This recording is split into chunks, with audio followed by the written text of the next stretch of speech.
প্রথম দাবি আমাদের যতদিন পর্যন্ত অনারি আপনার স্থায়ীকরণ না হয়েছে 26,000 টাকা আমাদের দিতে হবে।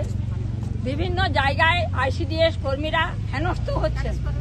আমরা জানি প্রকৃত দোষী না হলে তাদেরকে এইভাবে চূড়ান্ত শাস্তি দেওয়া বন্ধ করতে হবে।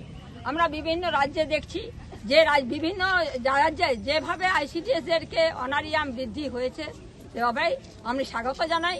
এই সরকার যে 5,000 টাকা ঘোষণা করেছেন এখনো পর্যন্ত আমরা হাতে পাইনি। আমাদের দাবি আছে আমাদের ন্যূনতম মজুরি 26,000 টাকা করতে হবে যতদিন না স্থায়ীকরণ হয়েছে।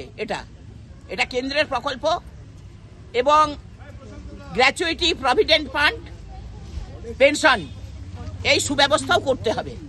কত দফা দাবি নিয়ে আজকে আপনারা ডেপুটেশন দিচ্ছেন? 10 দফা দাবি নিয়ে আমরা এসেছি। উল্লেখ্য কি রয়েছে তার মধ্যে? উল্লেখ্য হচ্ছে দ্রব্যমূল্য বৃদ্ধির সঙ্গে সঙ্গে মা ও শিশুদের খাবারের মূল্য বৃদ্ধি করতে হবে।